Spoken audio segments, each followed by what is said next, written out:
Hello dear students, welcome to Jyoti Educare. मैं आप लोगों को बहुत सारी चीज़ें करा रही हूँ, जैसे कि मैथ डेली करा रही हूँ। मैथ डेली में मंडे ट्यूसडे 6th स्टैंडर्ड का मैथ है, वेडनेसडे थर्सडे 7th स्टैंडर्ड का मैथ है, फ्राइडे सैटरडे 8th स्टैंडर्ड का मैथ है। तो अभी 6, 7, 8 के मैथ को डेली शाम को 7:30 PM में ले रही हूँ, ठीक है। तो आप लोग उसको ज़रूर ज्वाइन कीजिए। और ऐसा नहीं है कि मान लीजिए आप 8th में हैं, आप 7th में हैं, तो ऐसा नहीं कि 6 आपके लिए यूज़फुल नहीं है। 6th स्टैंडर्ड भी आपके लिए यूज़फुल है, आपकी रिवीजन होगी। और एक बार आप देखिए कि मैं जब पढ़ाती हूँ उसके बाद आपको मैथ से दोस्ती ना हो जाए तो फिर कहना। तो ये तो हुआ मैथ। उसके बाद मैं डेली आप लोगों को रीडल अभी दे रही हूँ। 8 रीडल मैंने अपलोड किए हैं। रीडल के बाद व्याकरण के एक एक टॉपिक को हम करेंगे। तो रीडल में ही आप कमेंट में आंसर तो लिखिए ही, साथ में आप ये भी बताइए कि आपको व्याकरण के किस टॉपिक पे चाहिए। अगर पर्यायवाची मैं कराऊंगी तो 100 शब्दों के पर्यायवाची मिनिमम, ठीक है। अगर मुहावरे कराऊंगी तो वो अलग, अभी पहेली करा रही हूँ। इस तरीके से संधि विच्छेद कराऊंगी तो वो अलग कराऊंगी, है ना। तो व्याकरण के भी हर टॉपिक को मैं करूंगी और कम से कम 100 उसके एग्जाम्पल आपको करा दूंगी। मतलब कि जो 3rd 4th से लेके 8, 9, 10 तक आपको काम आए ऐसे शब्द, ठीक है। ये 2 चीज़ें हुई आपको कि जो शॉर्ट्स में मैं आपको व्याकरण वाले छोटे छोटे वीडियो आधे मिनट के, 1 मिनट के, लेकिन आप चैनल को सब्सक्राइब कर लीजिए। जब आप चैनल को सब्सक्राइब कर लेंगे और बेल आइकन दबा देंगे तो सारे नोटिफिकेशन आपको मिलेंगे। और आप मैथ, हिंदी, पहले तो मैं इसको कंप्लीट कर रही हूँ क्योंकि ये बच्चों के लिए सबसे ज़्यादा कॉम्प्लिकेटेड है। आजकल बच्चों को हिंदी सिर्फ एक ही सब्जेक्ट में पढ़ना है, तो हिंदी उनको थोड़ा टफ हो जाता है। और मैथ तो हमेशा से सबके लिए थोड़ा कठिन होता है, बट आप मुझसे पढ़ के देखना और मैथ आपका फेवरेट सब्जेक्ट हो जाएगा। मेरे क्लास के भी बच्चों का फेवरेट है। मैथ होता है तो वो रिलैक्स हो जाते हैं कि अरे मैथ है मैम, आज तो अच्छा है। तो ये चीज़ें मुझे बतानी थी। और उसके साथ मैं अभी हिंदी स्टार्ट कर रही हूँ, हिंदी की कविताएं। और फिर 10th स्टैंडर्ड से मैं चैप्टर्स भी स्टार्ट करूँगी। 10, 9, 8, 7, 6, 5 ऐसे करके, मतलब ये में बैकवर्ड डायरेक्शन में, ठीक है। लेकिन कविताएं मैं रैंडम कोई भी कविता एक्सप्लेन कर सकती हूँ। और अगर आपको कोई कविता है, पुरानी से पुरानी कोई भी कविता आपको इच्छा है कि मैं एक्सप्लेन करूँ, तो ज़रूर आप कमेंट बॉक्स में लिखिए। और आप किस स्टैंडर्ड में हैं, किस स्टेट से हैं, वो भी बताइए। तो मैं आज यहाँ पे एक कविता लेके आई हूँ, रिमझिम पाठ्य पुस्तक, 5th स्टैंडर्ड की रिमझिम पाठ्य पुस्तक, जिसका शीर्षक है, कविता का टाइटल है। टाइटल को बेटा हम शीर्षक बोलते हैं। बहुत सारे बच्चों को शीर्षक पता भी नहीं होगा। तो किसी भी चीज़ के टाइटल को हम क्या बोलते हैं? शीर्षक बोलते हैं हिंदी में। तो इस कविता का शीर्षक है एक माँ की बेबसी। क्यों कोई माँ बेबस हो सकती है? क्या माँ इतनी कमज़ोर होती है कि बेबस हो जाए? नहीं, बट यहाँ उसके बच्चे के साथ जो सिचुएशन है उसकी वजह से माँ बेबस महसूस कर रही है। तो कविता कुछ इस प्रकार है। न जाने किस अदृश्य पड़ोस से, अदृश्य पड़ोस यानी कि कहीं से भी रैंडम अचानक वो दिख जाता है। तो न जाने किस अदृश्य पड़ोस से निकल कर आता था वह, कहीं से भी वो रैंडम निकल कर आता था। खेलने हमारे साथ, खेलने हमारे साथ, रतन जो बोल नहीं सकता था।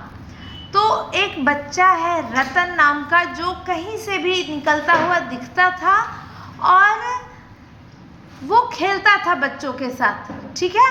उसका नाम क्या था? रतन था। जो बोल नहीं सकता था, वो बच्चा बोल नहीं सकता था, खेलता था हमारे साथ। एक टूटे खिलौने की तरह, देखने में हम बच्चों की ही तरह, एक टूटे खिलौने की तरह। क्यों ऐसा बोला है, चलिए आगे पता चलेगा। एक टूटे खिलौने की तरह, देखने में हम बच्चों की ही तरह। अगर किसी बच्चे को किसी तरह का प्रॉब्लम है तो आप उसका फेस देख के, फोटो देख के आप नहीं बता सकते हैं कि उस बच्चे को कोई प्रॉब्लम भी है, लेकिन जब वो आपसे आपसे कन्वर्सेशन करेगा, आपसे बातें करेगा, तो आपको कुछ उसके प्रॉब्लम्स पता चलेंगे। तो यहाँ पे क्या है, एक टूटे खिलौने की तरह, देखने में हम बच्चों की ही तरह। देखने में कुछ अंतर नहीं था वह भी एक बच्चा। वो भी क्या, एक बच्चा था। रतन क्या, एक बच्चा था, लेकिन हम बच्चों के लिए अजूबा था।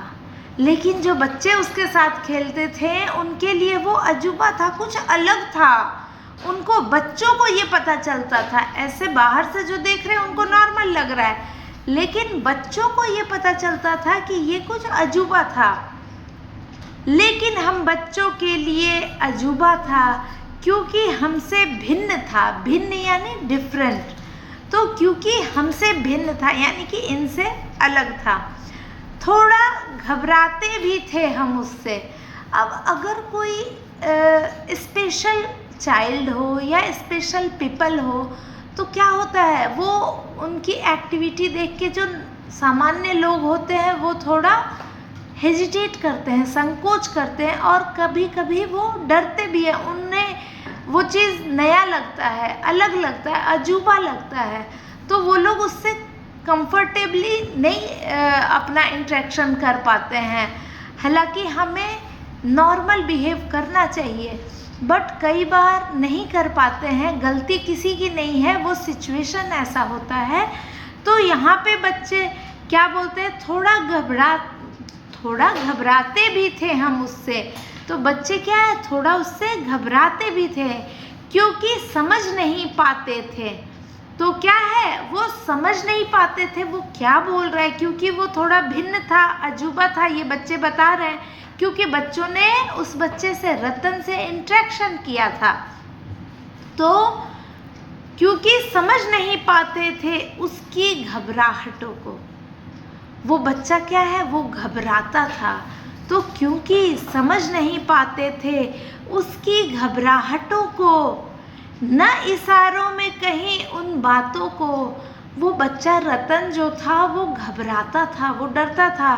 जब नॉर्मल बच्चे डर रहे हैं, घबरा रहे हैं, तो वो तो बेचारा स्पेशल था, उसके साथ तो और वो बहुत कम लोगों से इंटरेक्शन कर पाया होगा, तो वो घबराता था। तो उसकी घबराहटों को जो सामान्य बच्चे हैं उसके साथ खेलता था, वो समझ नहीं पाते थे। तो थोड़ा घबराते भी थे हम उनसे क्योंकि समझ नहीं पाते थे उनकी घबराहटों को।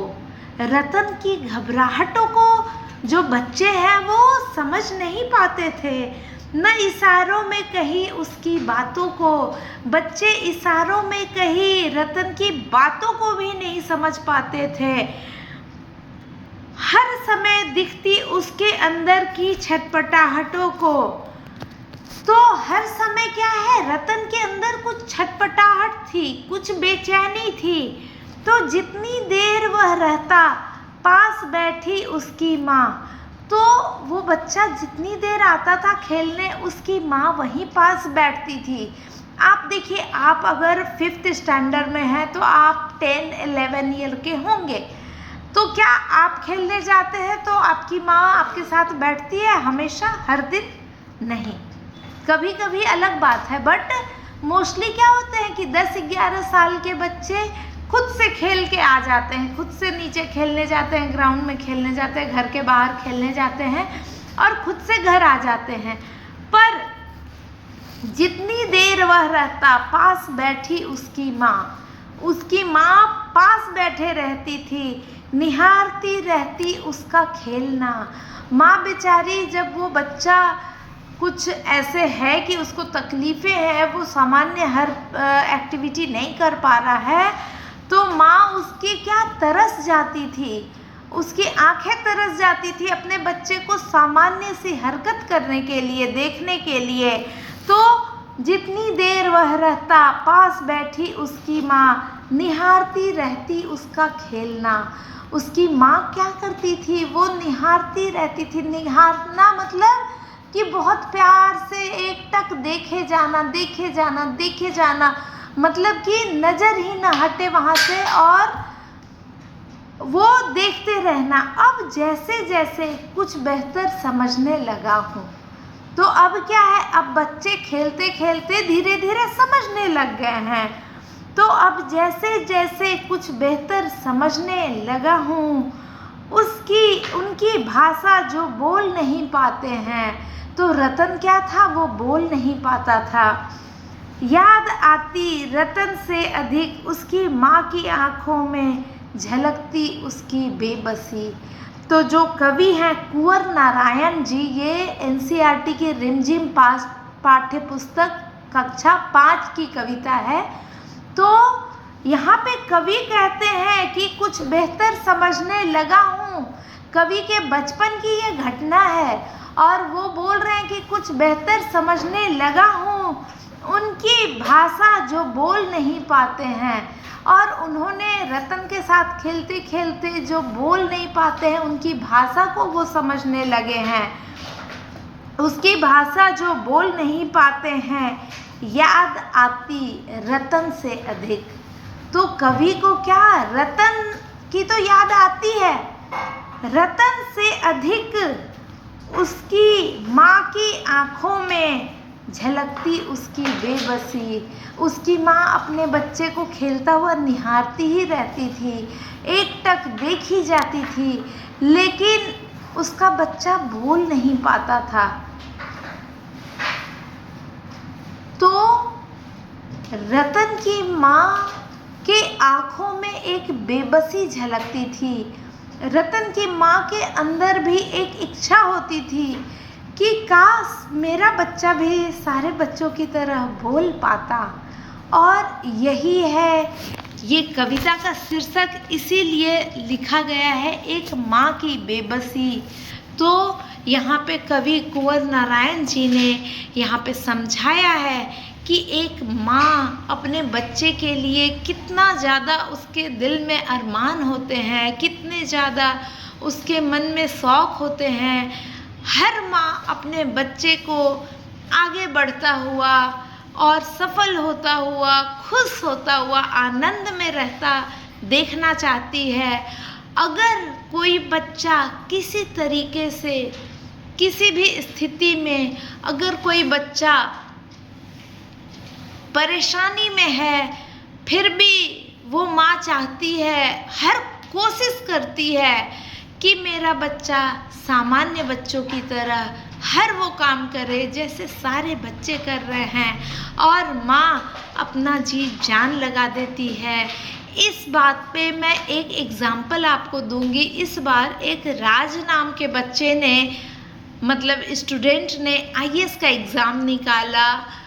बिहार का वो बच्चा है और उसकी माँ ने, वो बच्चा देख नहीं सकता है, और उसकी माँ ने उसके लिए स्टैंडर्ड 8 से ही सारे नोट्स बनाए, और अभी वो न्यूज़ में बहुत ज़्यादा है, आप लोग उसको सुन सकते हो।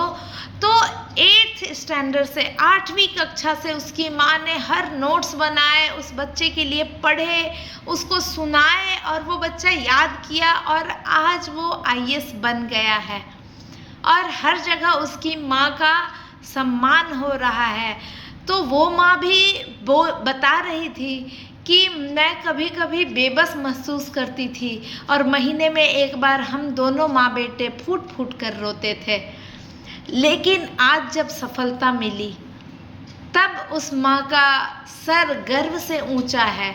तो हर माँ अपनी हर कोशिश करती है कि मेरा बच्चा जैसा भी है वो हर चीज़ में अव्वल हो, हर चीज़ में उसे आनंद मिले, ऐसी हर माँ की इच्छा होती है। तो मिलते हैं अगले वीडियो में, तब तक के लिए पढ़ते रहो, बढ़ते रहो और प्रेम से रहो। सबकी फीलिंग्स को समझो, सबसे प्यार करो, सबको सम्मान दो।